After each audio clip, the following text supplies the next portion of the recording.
Welcome to my YouTube channel dedicated to embedded electronics, open programming. If you enjoy learning about embedded electronics, don't forget to subscribe to Open Programming for more exciting content. Your support means a lot. Big thanks to all my awesome viewers. Your support and engagement mean the world. Keep the comments coming and don't forget to hit that like button if you find the content valuable. Together, we're building an amazing community.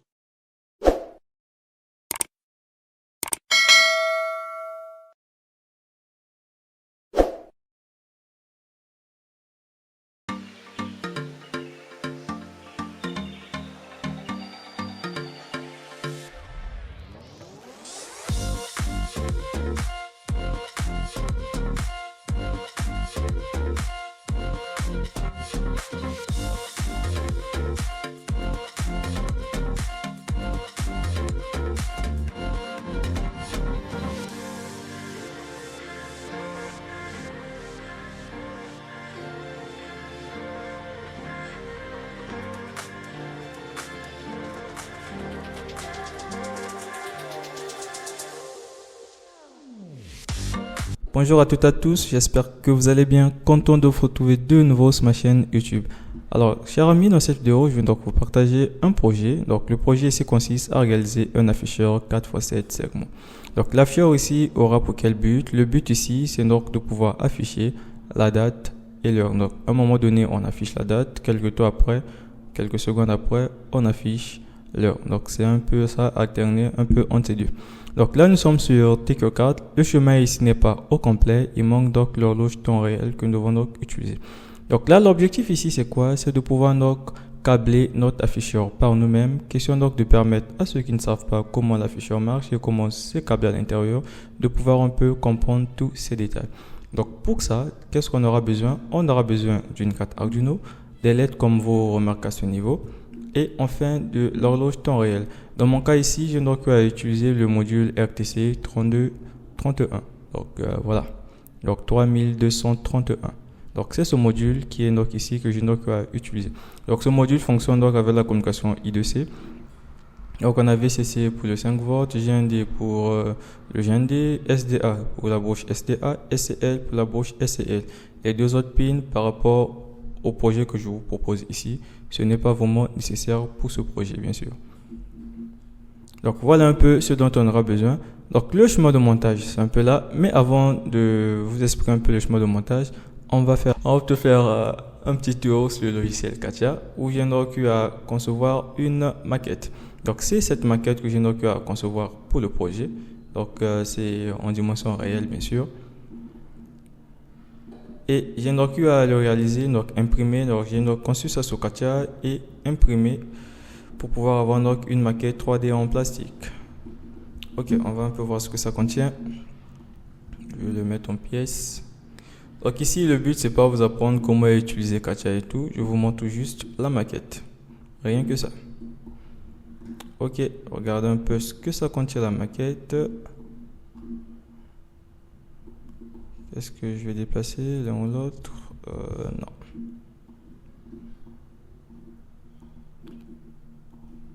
Ok, je vais cacher un. Ok, super. Donc voilà un peu ce que l'on a donc réalisé. Donc dans la réalisation, ça je ne les ai pas imprimés, c'est comme ça. Et ça aussi, je vais le cacher. En tout cas, désolé pour le bruit, je suis dans un endroit où il y a un tout petit peu de bruit. Donc voilà donc le projet. On va donc disposer nos LED de telle sorte à former 4 ou 8, comme vous pouvez le remarquer ici. Et on a des points ici. Ces points-là vont donc nous permettre d'afficher l'heure. Et l'autre va donc nous permettre, le point isolé ici, va donc nous permettre d'afficher la date. Donc voilà un peu la maquette.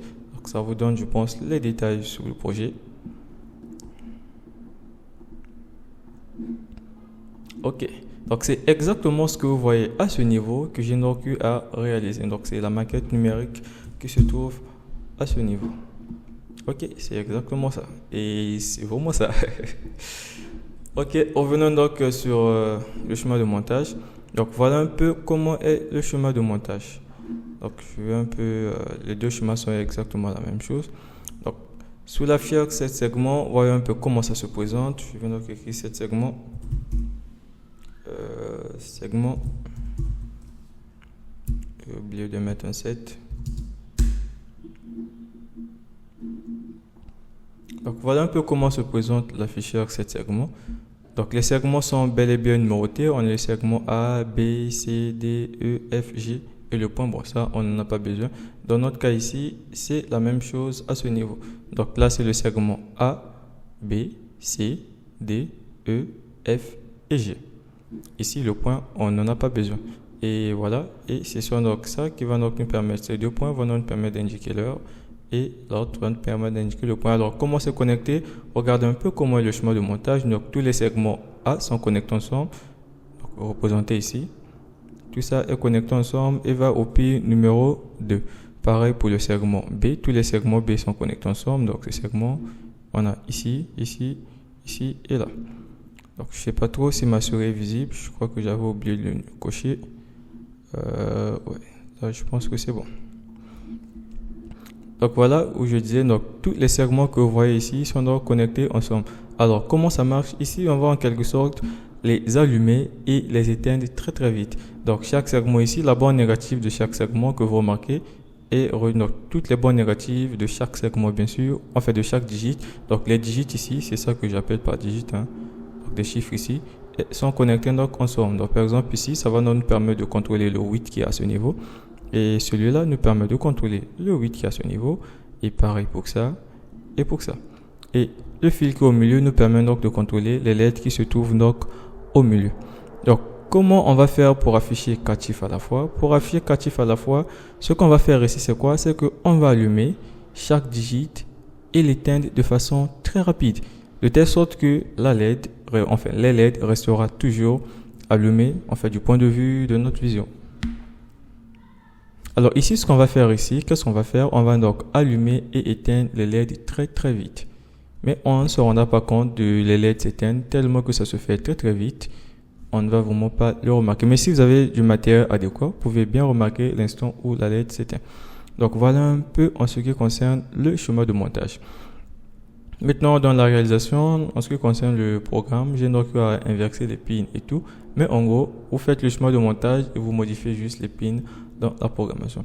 Voilà un peu le schéma de montage. Ça a été codé depuis le 13, mais c'est le 16 que je fais la vidéo et c'est sûr et certain, c'est juste après le 16 que je le mettrai en ligne. Donc voilà, pour cela, on va donc utiliser la bibliothèque RTC Libre. Donc j'ai déjà eu à faire des vidéos sur ça où j'utilisais le DS, je crois c'était 13.07 si je ne me trompe pas. Donc en tout cas, je vous laisse la vidéo dans la description, n'hésitez vraiment pas de la regarder. Donc le programme ici peut fonctionner si vous avez un afficheur à notre commune ou à 4 autres communes, dans tous les cas ça marche. Donc si vous utilisez un afficheur à notre commune, vous modifiez cette variable par true, vous le mettez par true et ici à on, vous le mettez aussi à true. Donc je crois que c'est ce que j'ai écrit ici, remplacer par true ici à notre commune. Donc voilà un peu ce qu'il faut mettre ici. Et si vous êtes à 4 autres communes, c'est l'inverse. Donc à ce niveau, vous le mettez à false. Pareil ici, ici c'est la même chose. Donc c'est juste les parties du programme que vous devez changer si vous avez un afficheur à notre commune. Ok, en ce qui concerne les segments, ici j'ai donc à utiliser connecter les segments au pin 13, 12, 11, bon, ce qui est un peu différent de ce que vous pouvez remarquer à ce niveau. Donc c'est juste que c'est ce que j'ai eu à prévoir à la base, mais sauf que lorsque je faisais mes connexions et tout, je les ai renversés. Donc au lieu de venir renverser à ce niveau, sinon le schéma sera un peu illisible, donc je le garde ainsi. Si vous câblez comme ça, il vous suffit juste d'aller modifier les segments à ce niveau. Donc on a le segment A jusqu'au segment G connecté au pin 13 et 7 et on a un segment date. Donc ce que moi j'appelle par segment date, c'est cette partie là, donc ce sont ces deux LED que moi j'appelle par segment date qui vont nous permettre d'indiquer la date et segment, ou plutôt l'heure, ces deux segments qui vont donc permettre d'indiquer l'heure. Et segment date c'est ceci, donc segment heure ce sont ces deux points, segment date c'est à ce niveau. Ok, après on a quoi? Après on a digit 1, 2, 3 et on a pin point. Donc ce que j'appelle par pin point, c'est quel pin? C'est ça. Voilà, c'est la bande négative de cette branche là qui est donc connectée au pin numéro 13 selon ce schéma de montage que vous voyez ici. Donc c'est ça que j'appelle par pinpoint. Ok, et digit 1, c'est ici. Donc digit 1, c'est cette partie-là. Donc ici, c'est cette branche. Digit 2, celui-là. Ici, digit 3, c'est celui-là. On est là. Ok, et digit 4, c'est cette partie. Donc voilà un peu en ce qui concerne le brochage. Donc là, qu'est-ce que je vais écrire? Temps d'affichage. Ah ouais, temps d'affichage des digits. Ok, le temps ici est donné en millisecondes. Temps d'affichage des digits, bon, je peux le mettre en ms. En millisecondes, donc ça va correspondre à 10 secondes. Donc ici que je veux que la date puisse rester affichée pendant 10 secondes et 10 secondes après on affiche l'heure. Donc ça s'alterne chaque 10 secondes. On affiche la date, ça va rester affiché pendant 10 secondes. Ensuite on passe à l'heure et ainsi de suite. Donc comme je disais tantôt, le but ici c'est que notre afficheur doit être capable de nous afficher la date ou l'heure. Les deux, ça s'alterne. On fait la date et l'heure, mais les deux s'alternent. Donc, je pense que vous avez su comprendre le but du projet lors du début de la vidéo, vu que j'ai à mettre une petite vidéo de démonstration. Ok, donc une fois fait, les pins, je les ai donc utilisés mis dans un tableau. Donc, à ce niveau, pin segment, où sont les segments des pins, on a pin digit, où sont les digits. Et voilà, donc à ce niveau, qu'est-ce que je fais? Donc, en tout cas, le programme est détaillé. Je pense qu'en le parcourant et tout, vous aurez tous les détails nécessaires dont vous aurez donc besoin. Qu'est-ce qu'on a ici? On a int_learn, donc c'est ici un tableau qu'on va donc contenir les chiffres à afficher correspondant à l'heure bien sûr, et tout en bas les chiffres à afficher correspondant à la date. Alors digit possible à afficher, donc digit possible à afficher, j'ai eu à écrire un petit bouquin, je pense que je vais le mettre en ligne. C'est ça.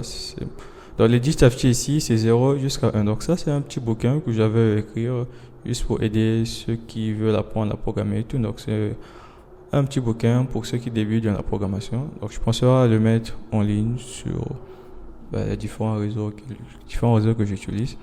Donc voilà un peu. Donc nous, c'est cette numérotation qu'on va prendre pour pouvoir donc afficher nos différents digits. Donc de 0 jusqu'à 10. Donc c'est ce que moi j'utilise à ce niveau. Moi je suis à ce niveau. 3F jusqu'en bas. Ok, on est là jusqu'en bas. Donc c'est en hexadécimal bien sûr. Et là, on a nos différentes variables que j'utilise qui vont nous permettre à rechercher traiter des données de façon simple. Les chiffres, connaître les données qui vont permettre d'afficher le jour, le mois, l'heure, la date. C'est ce dont on a besoin à afficher ici. Le jour et le mois, l'heure et la minute. Uniquement ça. Pas besoin de connaître l'année ou les secondes. On n'en a pas besoin dans ce projet. Ok, voilà, à ce niveau, on va donc déclarer un objet de type RTCDS3231 et un objet de type DateTime. Donc, ça va donc nous permettre donc de recueillir les données de notre capteur.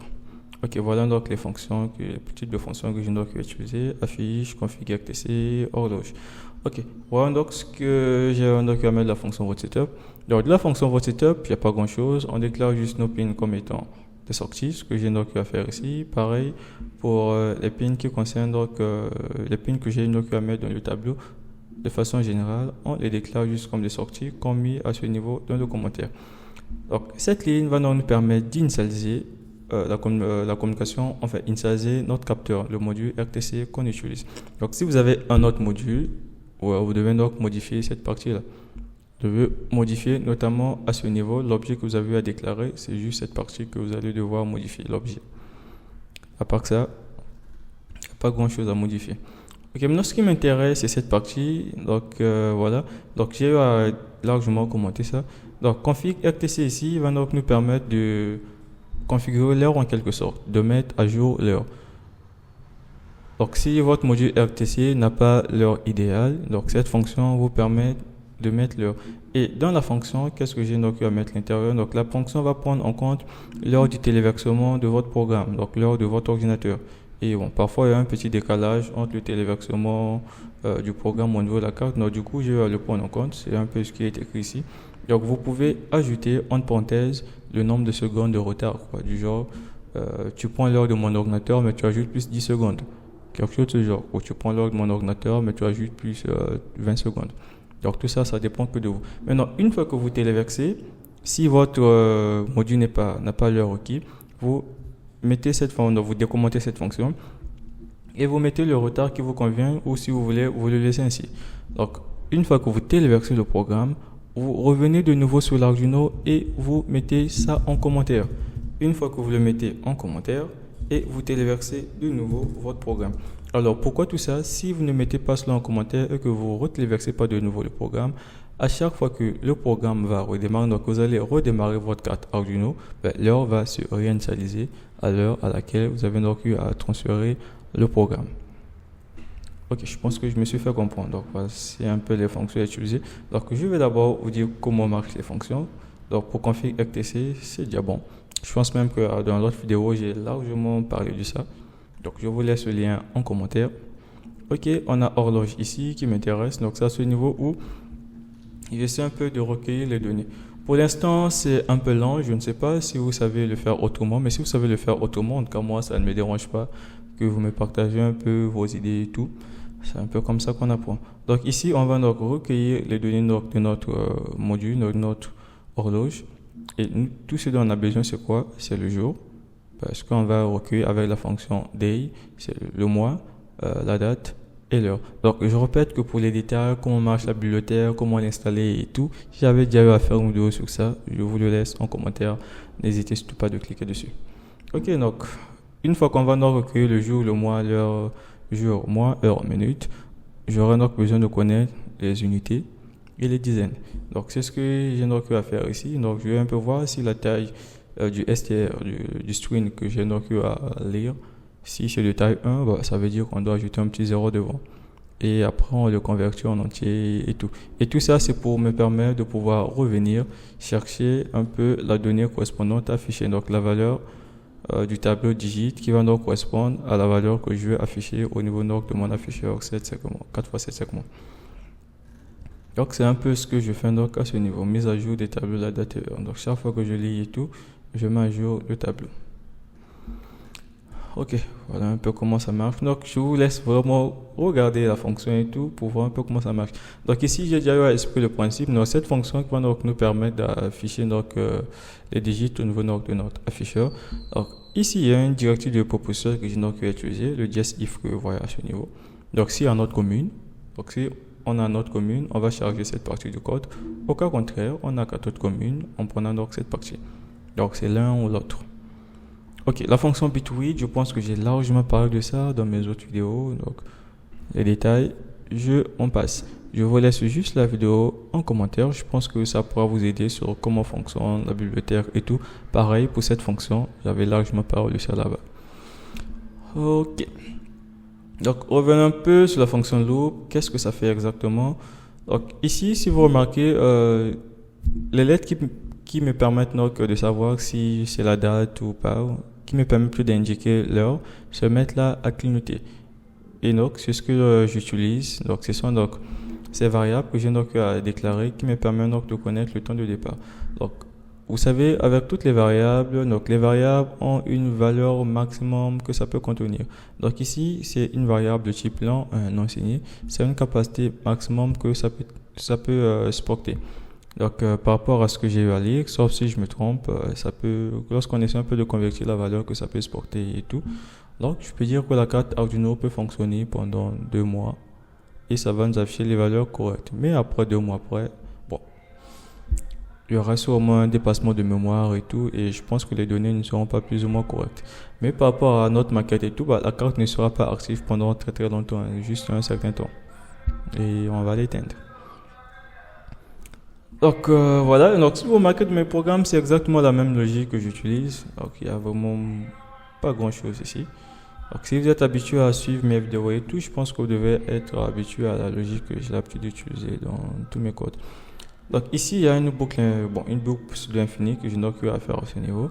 La boucle ici, ça va donc nous permettre d'afficher le digit. Donc on affiche, donc et là il y a un temps d'attente qui est là, donc la fonction milli qui est là, qui va donc permettre de faire clignoter la LED pour nous indiquer que là, les secondes sont en train de s'écouler et tout. Et une fois que 10 secondes est écoulées, on sort de cette boucle et on va passer donc à la seconde boucle ici, qui va donc nous permettre d'afficher la date. Et la même chose, une fois que nos 10 secondes sont écoulées, on recommence à 0, c'est-à-dire on affiche la date et après l'heure et le programme tourne en boucle. Donc voilà un peu en ce qui concerne donc la programmation. Je sais pas, je pense que je suis allé un peu très vite, mais c'est juste pour que la vidéo ne soit pas très longue que ça. Et puis c'est pas si intéressant que ça, répéter les mêmes choses et tout. Raison pour laquelle je suis allé très vite, parce que je sais qu'il y a des vidéos que je vais faire où je parle un peu de ça.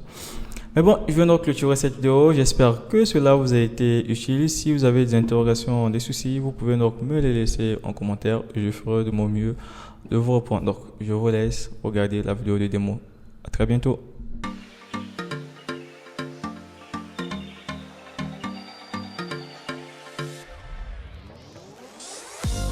Thanks for watching Open Programming.